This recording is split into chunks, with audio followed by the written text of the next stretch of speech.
Quando a gente pensa em uma universidade, está pensando em conexões entre a história e a filosofia da instituição, entre a estrutura e a equipe, entre os cursos e as necessidades do mercado. Tudo isso conectado a algo maior, que é fazer o bem. Então, se você pensa que é fácil escolher uma universidade, acertou. Faça Unimes, a universidade do seu tempo. Está entrando no ar o programa Prata da Casa, com Gabriele Pontes. Olá, queridos ouvintes da Rádio Unimes. Começa agora o programa Prata da Casa. Aqui você conhece um pouco mais as personalidades que fizeram e fazem parte da nossa história. E o nosso convidado de hoje é o professor mestre Elias Salim Hadi Filho. Ele é mestre em gestão de negócios e bacharelado em administração de empresas, professor de marketing na graduação, na pós-graduação e coordenador do curso de administração da Unisantos e professor do Núcleo de Ensino à Distância da Universidade Metropolitana de Santos, a Unimes. Está lançando a segunda edição do seu livro Qualidade de Vida e o Desenvolvimento Sustentável em Santos e apresenta o programa Saiu na Mídia aqui na nossa Rádio Unimes. Obrigada, professor, por aceitar o nosso convite e bater esse papo com a gente hoje. Olha, para mim é uma honra estar aqui, eu que tenho que agradecer o convite, né? Olá, Estênio, olá a todos os nossos telespectadores. Agradeço muito, Gabi, o convite, é um prazer enorme estar aqui. Bom, para iniciar, eu sempre faço a pergunta da infância. Eu quero saber, fale um pouco dos seus pais, da onde vem esse sobrenome? Então, os meus 4 avós são libaneses, né? Os pais do meu pai e os pais da minha mãe vieram do Líbano e se estabeleceram no interior do estado de São Paulo. Família da minha mãe, de São João da Boa Vista, família do meu pai, de Capivari. Meu pai depois veio trabalhar aqui em Santos com o café, saiu de Capivari e veio trabalhar em Santos. Minha mãe continuou em São João da Boa Vista.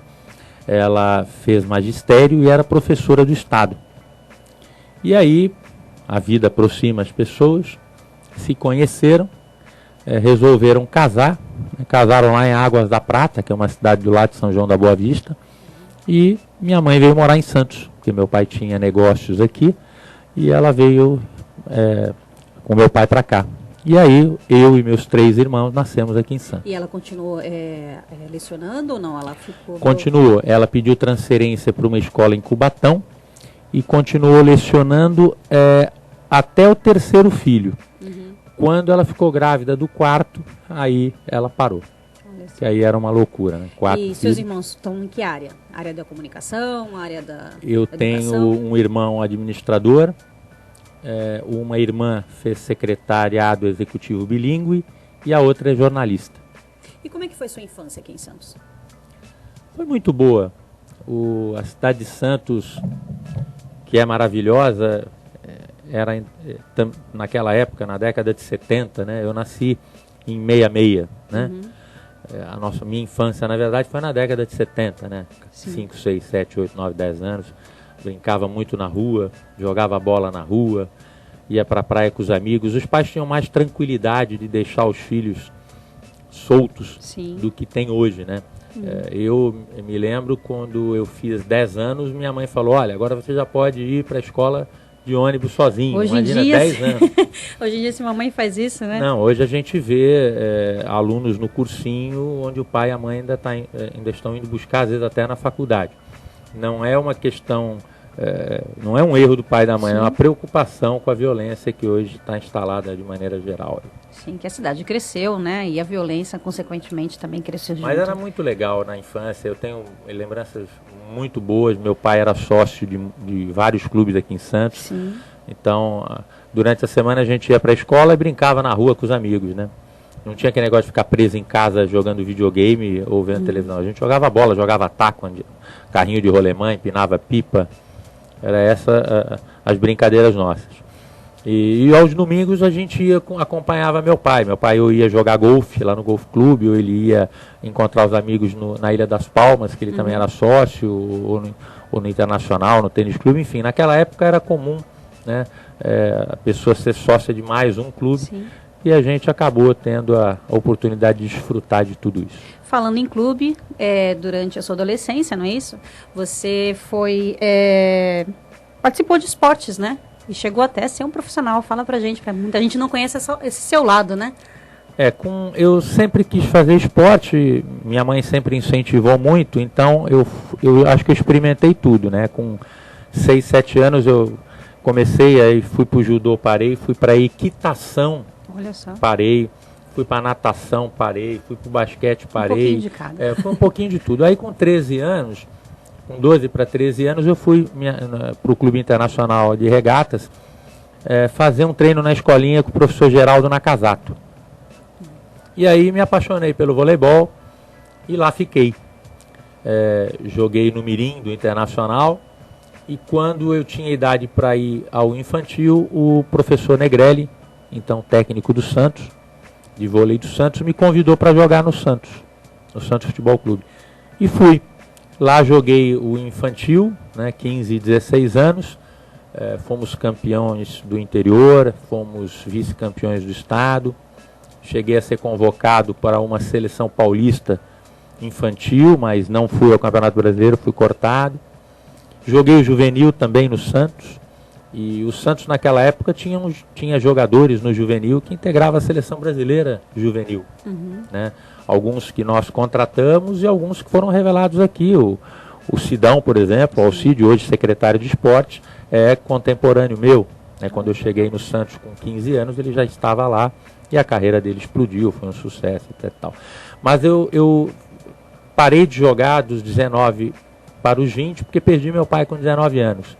E aí precisei focar um pouco mais na faculdade, no negócio da família, etc e tal. E aí eu parei de jogar. Vamos falar Mas então... esse profissionalismo era assim, que o Santos tinha uma boa estrutura, então ele pagava a escola, a gente assinava um contrato, tinha alguma remuneração, então a gente realmente chegou a ter esse contratinho assinado aí com alguns benefícios para poder estar jogando.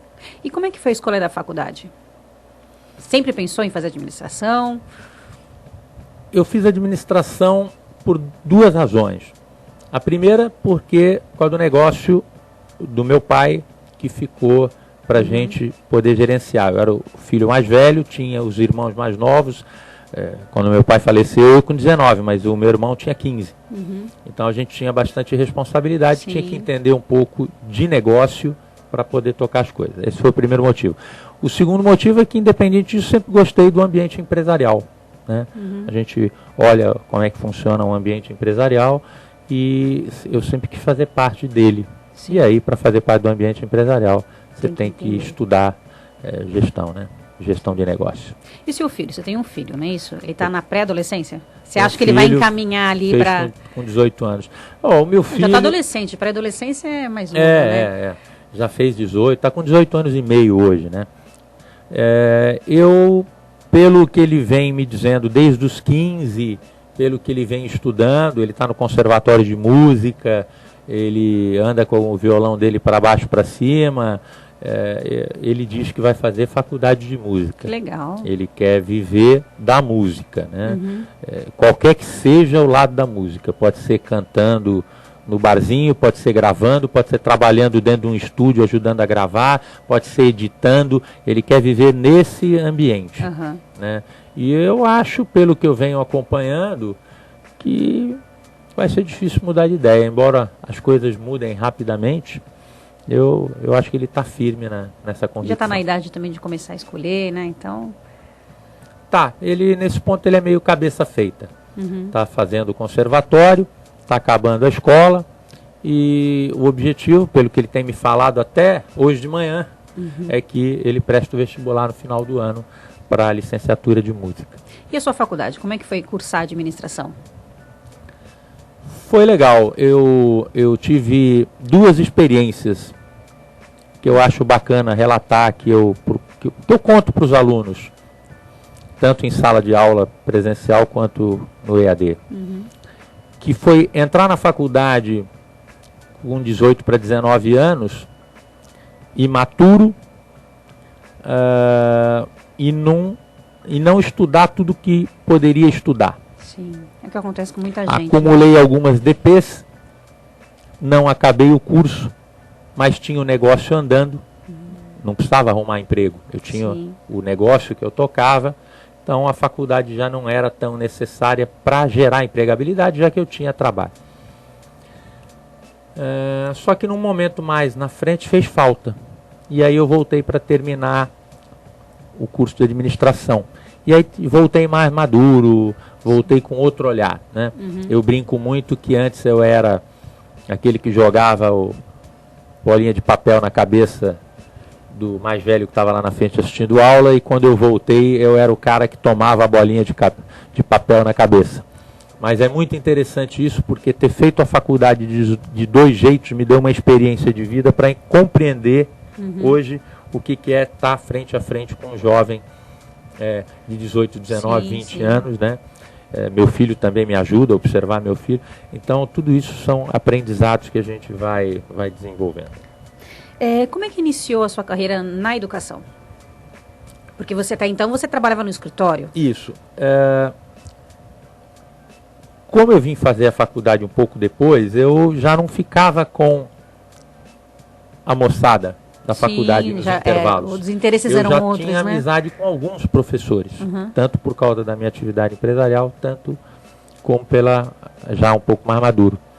E aí tomava café, chegava no intervalo, tomava café lá na copa da sala dos professores, batia papo com um com o outro, etc. E uns 6 meses antes de terminar o curso, um professor disse assim: Elias, você tem muito perfil acadêmico. Se eu fosse você, eu faria pós-graduação e entraria na vida acadêmica. E eu gostei da ideia, porque gosto de lidar com gente. Acredito na educação como fator de transformação do mundo que a gente vive. Isso dá um significado muito grande para o dia a dia, né? Eu acredito que o trabalho tem que ter um significado. Sim. Então, quando a gente vê significado naquilo que está fazendo, isso nos dá muita motivação. Então, eu gosto de lidar com gente, eu percebo na educação uma atividade que motiva muito, e aí fui fazer a pós-graduação, mestrado e etc., para poder, então, me qualificar para começar a dar aula.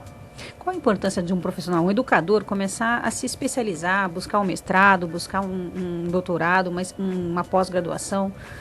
A importância, primeiro, as normas hoje pedem que as instituições de ensino superior tenham mestres e doutores. Ou especialista em alguns casos, mas hoje se admite mestre e doutor. Então tem essa questão que é uma questão legal, uma questão normativa que você tem que ter. Segundo, porque a educação continuada é sempre importante. Não é porque você tem mestrado ou você tem doutorado que você de repente não vai fazer um curso de especialização, né, numa outra área para ter um outro olhar sobre outro assunto. É legal você verticalizar a carreira, mas é legal você também ter um olhar horizontal, né, para ter. Então é sempre importante você estar se atualizando. Fala um pouquinho do seu mestrado. Foi em quê? Eu fiz o mestrado em gestão de negócios. E por que encaminhou para esse? Porque, formado bacharel em administração, o que me dá vontade de fazer mestrado era fazer um mestrado em administração. Sim, né? sim. E mestrado da Universidade Católica, que foi onde eu fiz, era um mestrado em administração, mas o nome dele, como ele estava registrado, era gestão de negócios. Sim. Que aí eu fui estudar, né, na área que eu realmente escolhi para seguir. Então a escolha se deu pela mesma forma do bacharelado. Né? Gosto de estudar negócio, vou estudar negócio também no mestrado. Até porque isso me propicia poder atuar na área de negócio como professor. Sim. Você foi um dos primeiros professores aqui do EAD. Como é que foi o convite para você vir estudar aqui? Como é que foi o olhar, né? Porque até então existia aquele certo preconceito, presencial, e de repente entrar e até ir por contra de algumas pessoas, né? Como é que foi? Então, quando eu estava fazendo mestrado, comecei a procurar emprego como professor. E aí, a primeira escola que me deu oportunidade, né, o meu primeiro emprego como professor é aqui na Unimes. Legal. Eu entrei aqui na Unimes 6 meses antes de entrar na Católica de Santos e na Unimonte. E depois também entrei na Unip. E trabalhava nessas 4 instituições. Sim. Aí assumi um cargo na Universidade Católica, o que me fez ficar o tempo integral lá. Aí eu tive que reduzir minhas atividades nas outras instituições e sair da Unimonte e sair da Unip. E não sair da Unimes, por 2 razões.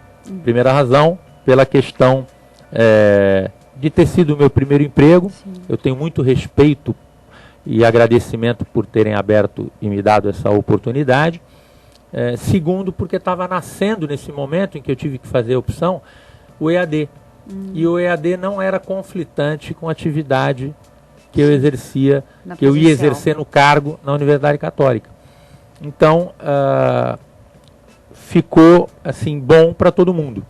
Eu pude assumir o cargo, pude continuar aqui na Unimes, que foi meu primeiro emprego, saindo do presencial da Unimes e atuando no EAD. E isso quando o núcleo estava sendo estruturado, né? Então foi muito legal porque atendeu todos os interesses das 2 instituições e do profissional, do professor. Para você, qual é a diferença como professor da aula presencial e da aula virtual? Olha, o ensino à distância, ao contrário do que as pessoas pensam, ele exige bastante. E ele exige também uma competência outra, que é você ser autodisciplinado, né? Então, se você não se programar para entrar nas atividades, para ler as aulas texto, para fazer as videoaulas, para fazer as atividades para nota, para ter as interações que são necessárias, isso você tem que fazer se autodisciplinando, porque você está sozinho lá do outro lado do computador, você se arrebenta. Então, além do conteúdo em si, que é passado de forma diferente, né, na metodologia presencial, é diferente da metodologia do EAD. Né? Então, a gente trabalha com metodologia, o aluno recebe metodologias diferentes, a gente trabalha com metodologias diferentes. Só que o EAD ainda exige essa questão da autodisciplina. E as empresas valorizam isso, porque a empresa quer que as pessoas façam as coisas, porque elas compreendem a necessidade de fazer, se antecipem, etc. Sim, e não que elas façam só porque tem alguém mandando. Sim, olha que né? legal. Então, no presencial, por exemplo, nós queremos, durante uma aula expositiva, por exemplo, ou num estudo de caso que você está debatendo com os alunos, você precisa que os alunos respeitem aquele que está falando. Né? Então, você está dando uma aula expositiva, é você que está falando. Você está dando uma aula dialogada, tem que respeitar o outro que está falando, então não pode ter barulho. E você respeita isso porque a autoridade que está presente, que é o professor, pede e os alunos entendem e respeitam. Isso é uma coisa. Outra coisa é você estar assistindo uma videoaula sozinho na sua casa ou no seu notebook em qualquer outro lugar, está assistindo a sua aula. É você, não tem ninguém pedindo para você se concentrar no que o professor está falando na videoaula, nem pedindo para você ficar quieto, nem pedindo para você sair do WhatsApp. Sim, sim. Né? É você que tem que ter a consciência, que tem que se concentrar na videoaula. Então essa é uma característica importante do aluno que estuda e vai bem no EAD. A gente tem que prestar atenção, o mercado de trabalho tem que prestar atenção e presta atenção nessa característica da pessoa, porque é uma pessoa disciplinada, é uma pessoa... Ele aprende a estudar sozinho, acho que até vai indo muito bem pelos resultados em concurso, né? Porque ele já sabe estudar sozinho. Então... Ela está toda assistida, né? O ensino à distância, ele tem um arcabouço que cerca o aluno e ele fica todo assistido. Ele sabe que o professor está lá para tirar uma dúvida, ele sabe o horário que o professor está online, ele tem offline, outras formas de entrar em contato e online também. Porém, precisa dele. Eu não sei, nesse momento, será que ele está vendo minha videoaula? Será que ele está fazendo bagunça vendo a videoaula? No presencial, eu sei. Sim. Né? Então, Explica pra gente um pouquinho, que muita gente não conhece o Moodle. Quais são as ferramentas que ele oferece? O que ele proporciona para o aluno à distância? O Moodle, O Moodle é um mundo, né? De coisas. Ele tem o aluno a gente utiliza videoaulas, né, que são gravadas aqui no estúdio, etc. e tal, ficam à disposição do aluno. A gente tem as aulas texto, que é todo o material didático que é preparado. Tem diversas atividades, e aí nessas atividades você tem atividade que o aluno prepara texto e envia, atividade que o texto é online, atividade que é de questões dissertativas, de questões objetivas, ele tem dicionário, ele tem uma série de ferramentas de exercícios que você pode estar propondo para o aluno para que ele exercite desenvolva o conhecimento que ele está teórico, que ele está pegando no decorrer do curso. Sem contar que você pode trabalhar com outras, com mais criatividade, você pode colocar links com notícias do dia, você pode criar, por exemplo, a gente tem um programa aqui na Rádio Unimes que chama Saiu na Mídia, né, que é um programa semanal que ele é ao vivo, mas ele repete depois, ele tem links. Por enquanto a gente ainda não colocou na plataforma, né? Ele sai na rádio, aí as pessoas escutam, etc. e tal. Mas esse link pode ser colocado na plataforma também para os alunos poderem estar ouvindo dentro da sala de aula virtual. É um programa, o Saiu na Mídia, é um programa que a gente seleciona 4 notícias da área de negócio que saíram no decorrer da semana e comenta aqui, né? Não só para trazer a notícia, aquelas 4 notícias para quem está ouvindo a gente, mas também para fazer uma reflexão. E que dia que vai pro ar? A gente é segunda-feira, 10h30. O programa tem 17, 18, vai de 15 a 20 minutos. A gente vem gravando, vem colocando o programa, ele é ao vivo, segunda-feira, 10h30. Depois repete em outros 2 horários. Mas aí o Estênio depois explica melhor pra gente. Você já teve experiência com rádio já, não já? Ou é a primeira vez que você... Não, a gente já deu entrevista. Ter programa de rádio é a primeira vez. Dar entrevista em rádio. E como é que está sendo essa experiência? Porque já gravou videoaula, agora você tem um programa. Como que isso amplia os seus... Olha, eu gravo com muita tranquilidade. Eu não sei se é a prática, é o dia a dia, né? Está indo há 16 anos já de carreira. Então, às vezes a gente se vê num auditório lotado para falar, além de falar todas as noites, a gente fala, né, para os alunos das turmas presenciais. Então eu não tenho assim dificuldade de falar. Quando começou a gravar videoaula, era um pouco diferente falar olhando para aquela câmera do que falar olhando para os alunos. Mas também foi uma coisa que a gente aprendeu rápido. E aí fica tranquilo, eu penso que não tem problema nenhum. Né? Você acredita que o professor está se especializando também em outras áreas, numa área multidisciplinar, no caso? Que acaba entrando na área de comunicação. A realidade ela é interdisciplinar. Se você olhar como as coisas acontecem no mundo, elas acontecem de forma interdisciplinar. O ensino, que de alguma forma segmentou esse conhecimento em compartimentos, que a gente chama de disciplina, para organizá-los de alguma forma, que no momento isso foi bastante interessante. Mas quando a realidade ocorre, ela mistura o conhecimento dessas disciplinas. E isso, saber disso também faz com que a própria educação, os teóricos de educação hoje, venham pesquisando e escrevendo sobre as práticas interdisciplinares para romper um pouco essa barreira, essa parede do que a gente chama de disciplina. Sim, sim. Porque, nossa, quanto conhecimento tem, por exemplo, em você discutir a questão ambiental da praia, a prática de sustentabilidade que você pode ter como família para tornar a cidade melhor. Vamos pegar um exemplo desse. Né? Se a gente olhar isso, não é só o conhecimento em gestão ambiental. Né? Você precisa ter uma organização da sua casa, você precisa movimentar, alguns saberes para que você coloque aquilo em prática. Então, é muito importante que nós possamos desenvolver as atividades com um olhar multifacetado. Inclusive, o senhor participa de vários congressos, simpósios. Isso também acaba acrescentando e a troca de experiência entre outros profissionais? Ah, sempre. Hoje a troca de experiência entre profissionais não se dá só nos congressos, nos simpósios, mas hoje você tem redes na internet que permite você estar trocando experiência sempre. Né? Então, por exemplo, a gente tem contato com um professor pelo Google+, né, que é da Universidade do Porto, Portugal, que pesquisa a questão da mídia digital. Acho bastante interessante, ele pesquisa muito sobre isso, ele sempre publica, os alunos dele publicam, então você vai trocando informações. O professor Alberto Claro, da Unifesp aqui de Santos, ele também é professor de marketing, de gestão, então a gente também troca bastante informações sobre publicação.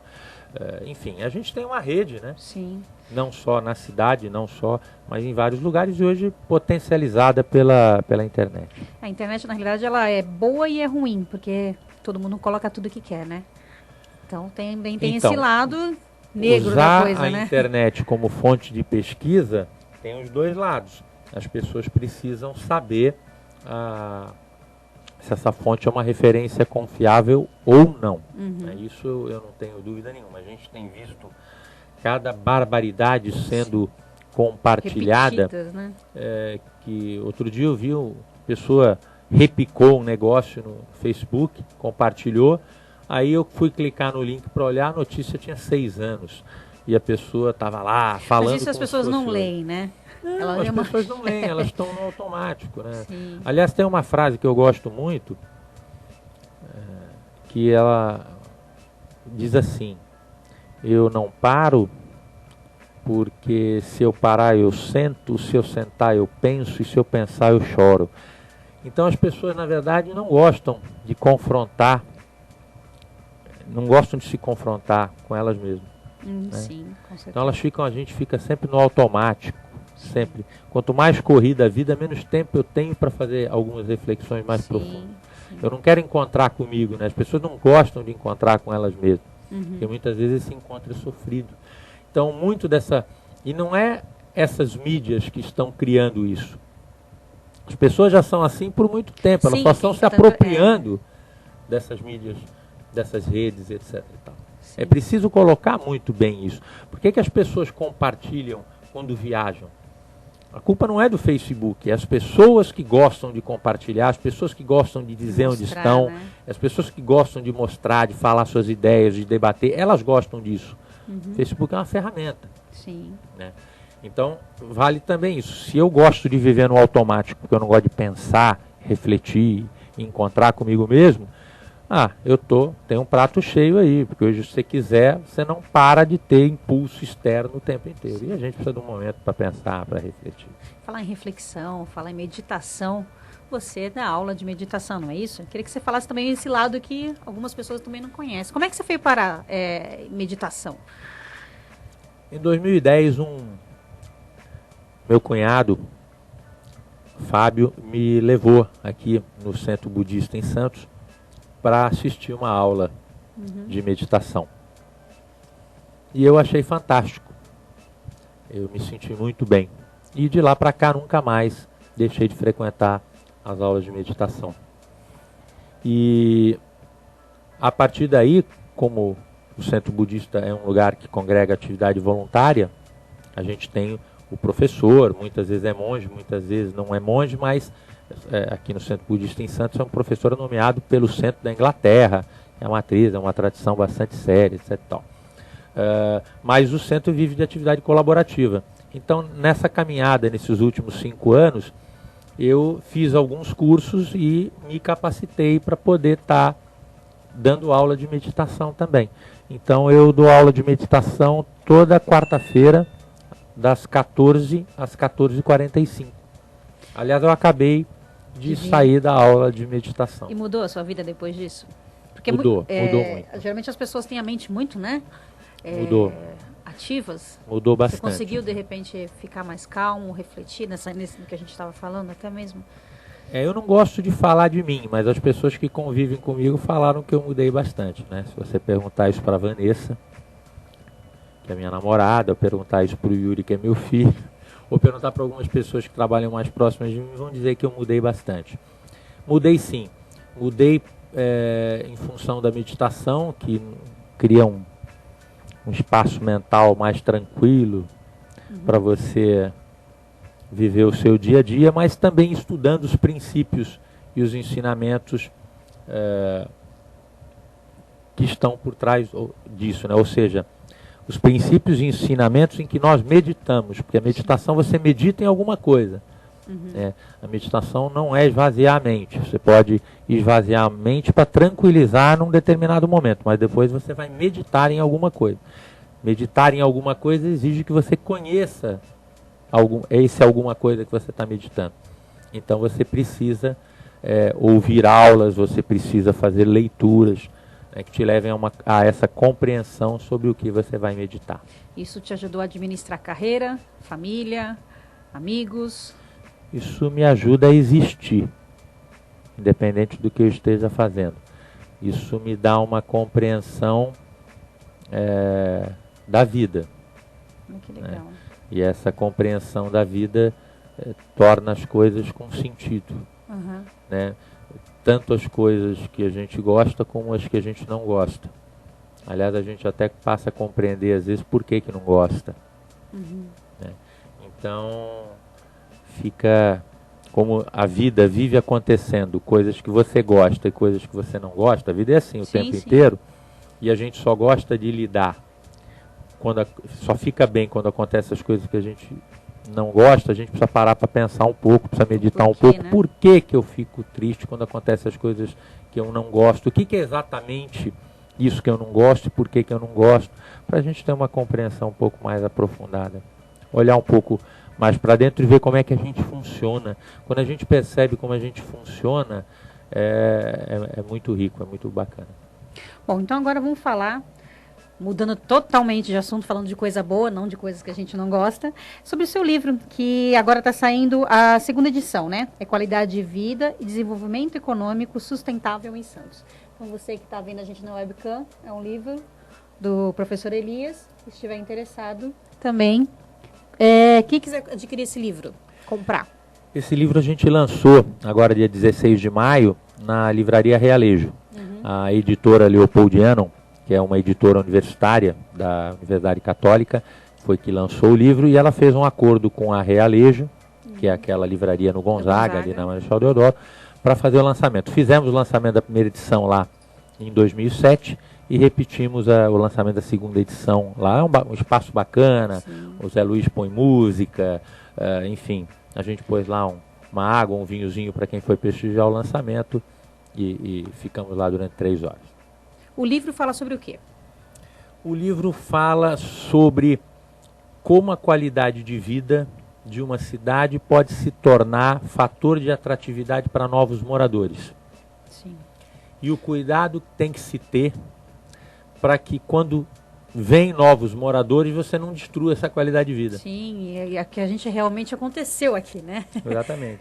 E aí fala do desenvolvimento sustentável. Então, é isso. Olha, Santos tem qualidade de vida? Sim ou não? A gente pesquisa e mostra isso. Ok. Pode atrair novos moradores a partir daí, com isso se desenvolver economicamente? Pode. Tá bom, mas como é que eu faço para que esse desenvolvimento econômico seja sustentável e eu não destrua os indicadores de qualidade de vida que motivaram o desenvolvimento? Então o livro faz essa discussão. Como é que você teve a ideia de fazer esse livro? Qual foi o momento de reflexão? Não, esse livro vem do meu mestrado. Olha que eu tinha que escolher um tema para fazer a minha dissertação de mestrado, e novamente, quando a gente tem que tomar esse tipo de decisão, né, o que eu quero pesquisar para fazer o trabalho final, né, a dissertação de mestrado. Agora eu quero pesquisar aquilo que eu acho importante, aquilo que vai me dar gana, vontade de pesquisar, que vai fazer sentido para mim. Então, pesquisar coisas da cidade, procurar de alguma forma contribuir com a cidade que eu moro, com as pessoas da cidade que eu moro, etc. Tal, era uma coisa que me motivava. Então, eu fui estudar a cidade e como é que ela poderia se desenvolver a partir da qualidade de vida que a gente tinha, a hipótese que ela tinha, mas os indicadores confirmaram sempre a qualidade de vida que a gente tem aqui. Nós tivemos há pouco tempo, alguns anos para cá, muitos prédios, muitas construções. Em relação ao meio ambiente em Santos, teve muito prejuízo? Então, porque de repente subiu prédios que não sei como os bombeiros vão chegar ali e se queimar, mas... No livro a gente traz a citação de um arquiteto, de um urbanista italiano, que ele diz o seguinte: não é a quantidade de pessoas, não é a densidade populacional ou a construção que vai afetar a qualidade de vida. O que afeta a qualidade de vida é não ter planejamento desse crescimento. Aí você tem uma expansão desordenada e aí é óbvio que você afeta. O plano diretor de Santos, lá em 99, se eu não me engano, ele já previu, quando liberou os gabaritos, 99, 2000, 98, não lembro, está no livro direitinho, ele previu a liberação dos gabaritos, do número de andares do prédio, do número de andares dos prédios. Mas a gente, não é só isso. Sim. A gente precisava observar algumas outras coisas que impactam. É o lixo, é a água, é o esgoto, é o trânsito. Você vê prédios enormes que foram construídos em avenidas e prédios enormes que foram construídos em ruas que não tinham estrutura para receber aquele prédio. Isso parece que já foi revisto. Sim. Né? Adequar a estrutura viária ao tipo de empreendimento. Então, realmente tem que tomar bastante cuidado, mas mesmo com isso acontecendo, os indicadores de qualidade de vida continuam. Sim, tanto é que há bons. pouco tempo Santos foi considerado também uma das melhores cidades para se viver, né? Continua sendo uma das melhores cidades para se viver no Brasil. Tanto? Então, Santos, ela tem população na Santos Ilha. Sim. Né? E a Santos Ilha, por ser uma ilha, ela não expande territorialmente, ela expande para cima. Isso torna o território mais exclusivo e mais caro. Sim, isso que muito tem mais aqui caro. é mais caro. Então, à medida que as pessoas com menores condições não vão ter condições, à medida que as pessoas com menos recursos não têm condições de se manter aqui, elas acabam migrando para as nossas cidades vizinhas da região metropolitana, e aí elas saem da estatística. Então acaba ficando aqui na cidade apenas quem tem condições de ficar. Melhor. Então não é que a cidade de Santos não exclui. A cidade de Santos exclui como as outras. Só que a pessoa que é excluída sai da estatística. Ela entra na estatística do outro município. Não é? Então isso faz com que Santos permaneça sempre com bons indicadores de qualidade de vida. Fita, porque né? quando você vai construir favela no entorno de Santos, não tem entorno. Sim. Tem algumas favelas aí, mas não tem um entorno, por exemplo, como São Vicente, que tem uma área continental enorme, Sim. o Guarujá, etc. e tal. Então isso não ocorre aqui. Vamos falar um pouquinho da violência. O que a violência influencia no crescimento de uma cidade? A violência é terrível. Como no início da nossa conversa, você brincava, né, na rua. Na minha época também a gente brincava na rua. Hoje em dia você não vê mais isso. A violência, na verdade, ela tem vários fatores. Né? Não dá para você dizer que a violência é só esse ou aquele aspecto. Né? Nós temos vários aspectos. Aliás, a melhor maneira de você combater a violência é por meio da educação. Né? Mas, infelizmente, fica cada vez mais difícil as famílias educarem os seus filhos. Né? Os pais precisam trabalhar, os filhos ficam na rua, e aí sofrem as influências que a gente sabe que na rua tem, e aí cresce com um sistema de referência errado. Então, a gente tem primeiro aí como ponto central a questão para combater a violência de verdade no médio e longo prazo, é a educação. Sim. Né? Mas não a educação escola, só colocar o filho na escola. É a educação na família, que vem... Como as famílias estão desestruturadas, você já tem um outro problema aí, Sim. que é a desestruturação das famílias. Que aí isso repercute na educação dos filhos. Fora isso, você tem pessoas também que querem, às vezes, trabalhar, não conseguem e acabam obtendo recursos de forma ilícita. Tem outras que já potencialmente já tendem para a parte ilícita. Não dá para dizer que todo mundo que está fazendo coisa ilícita é só vítima. Tem gente que faz sem ser vítima. Sim, sim. Né? Então a gente tem um monte de causas aí. Aí a gente tem um sistema prisional que, em vez de ressocializar, são verdadeiras universidades do crime. Você tem a legislação existe. A legislação existe. A polícia trabalha, a legislação existe, e etc. e tal. Mas aí você condena, coloca o cidadão lá, o cara acaba de se formar na universidade. Sai então pior você do que tem entra, né? muitas coisas que precisam ser arrumadas, né, dentro para combater a violência. Coisas de curto prazo, coisas de médio e longo prazo.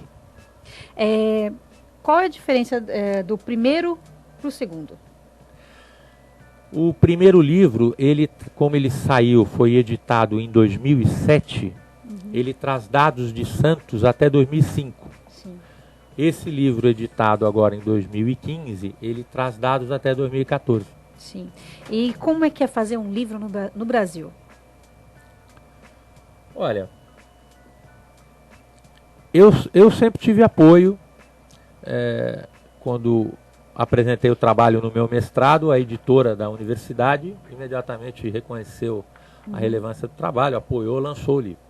E agora, como o livro foi bem aceito, pediram a segunda edição. Legal isso, hein? Já tinham pedido isso há uns 2, 3 anos atrás. Eu não tinha tempo para fazer a atualização. Fiz agora em 2014 para lançar em 2015. Agora, eu não vivo do livro. A gente faz o livro para contribuir, faz o livro porque é produção acadêmica, faz o livro para ajudar na discussão da cidade ou de qualquer outro que seja o tema. Se você perguntar assim, financeiramente, não, esquece isso. Está longe disso. Sim. Bom, e para a gente finalizar a nossa conversa, eu queria que você falasse um pouquinho sobre o leque que a administração, o curso de administração traz para quem escolher essa carreira, né? Bom, se a gente olhar o dia a dia, né, nós acordamos de manhã, para na padaria, compra pão, a padaria é uma empresa. Pega o ônibus para ir trabalhar, o ônibus é uma empresa. Sim. Entra na empresa onde você trabalha, seja ela qual for, o próprio nome já está falando, é uma empresa. Ou pode ser uma organização pública também, né? Empresa privada ou uma organização pública. Se você for à noite no cinema, o cinema é uma empresa, aí você vai comer uma pizza, a pizzaria é uma empresa, liga a televisão, a Rede Globo e todas as emissoras de TV são empresas, a marca do televisor que você está assistindo são fabricadas por empresa, e enfim, você vive num mundo organizacional. Sim. Se você olhar, nós somos seres organizacionais. Então só por aí você já vê o tamanho do mercado de trabalho que tem para a área de administração, porque essas empresas, desempregado você não fica. Essas empresas, para competirem, elas precisam ser bem gerenciadas, senão elas morrem. Sim. E para que elas sejam bem gerenciadas, precisam de gestores competentes. Sim. Então, por isso que a administração gera muito emprego, é o curso que mais emprega, por isso que a administração é o curso que tem maior procura. Esse ano, agora, 2014 para 2015, o curso de administração passou o curso de direito, segundo um dado do MEC aí, em termos de alunos inscritos para o vestibular. E é exatamente isso, o aluno entra no curso de administração, no primeiro semestre ele arruma um estágio já. Sim. Mesmo que o estágio curricular só valha em termos de grade mais para frente do curso, mas ele pode estagiar, já começar a ganhar o dinheirinho dele e tal, e muitas vezes com esse dinheiro ele já paga a faculdade, ele ajuda a família dele, ele já está no ambiente, daí ele começa a ganhar outras perspectivas e aí ele deslancha na vida. Então eu sempre digo, tem várias áreas, além de trabalhar como empregado, pode montar o próprio negócio, pode empreender, pode prestar concurso público, pode dar consultoria. Então é uma área bastante ampla que oferece muitas opções no mercado de trabalho. E o aluno que queira fazer a Unimes virtual, o que ele pode esperar? Uma administração da Unimes virtual, o que ele pode esperar desse curso? ele vai esperar um bom curso de administração, onde ele vai fazer e ter acesso a tudo que ele precisa para, quando terminar o curso, estar preparado para exercer a profissão com a competência que o mercado pede. Que legal. Bom, infelizmente, nosso tempo é curto. Eu quero te agradecer a sua presença e deixar um espaço para você falar com nossos ouvintes. Eu quero agradecer o convite. Eu espero que aquilo que a gente trocou de informação aqui sirva para aqueles que estão nos ouvindo. E quero deixar como mensagem para aquelas pessoas que estão em momentos difíceis. A gente falou de violência, a gente falou de pobreza, né? Dessas áreas mais excluídas, etc. e tal, que as pessoas não sucumbam à desculpa de que essa situação justifica outros atos errados e que, pelo contrário, elas usem essa situação como uma mola propulsora de força interna para dar o salto que elas precisam para encontrar um espaço para construir uma vida melhor para elas, para a família delas, para a sociedade, para o Brasil, que é isso que a gente está precisando. Eu acho que essa é a mensagem que eu quero deixar. Bonita mensagem. Bom, lembrando que o professor Elias, ele deixou o livro com a gente e a gente vai sortear no Facebook. Então, você tem que curtir e compartilhar, que a gente vai sortear e vai ganhar esse livro muito legal. Obrigada, viu, professor? Muito obrigada por aceitar nosso convite e estar conversando com a gente. Lembrando, você também entra na nossa página do Facebook, Prata da Casa. Vocês podem acompanhar outras entrevistas que fizemos aqui, além de fotos, bastidores, ou então até mesmo mandar o seu recado para a gente. O programa da Prata tem direção de Estênio Losada e é apresentado por Gabriele Pontes. Bom, pessoal, até a próxima. Eu vou ficando por aqui. Tchau, tchau.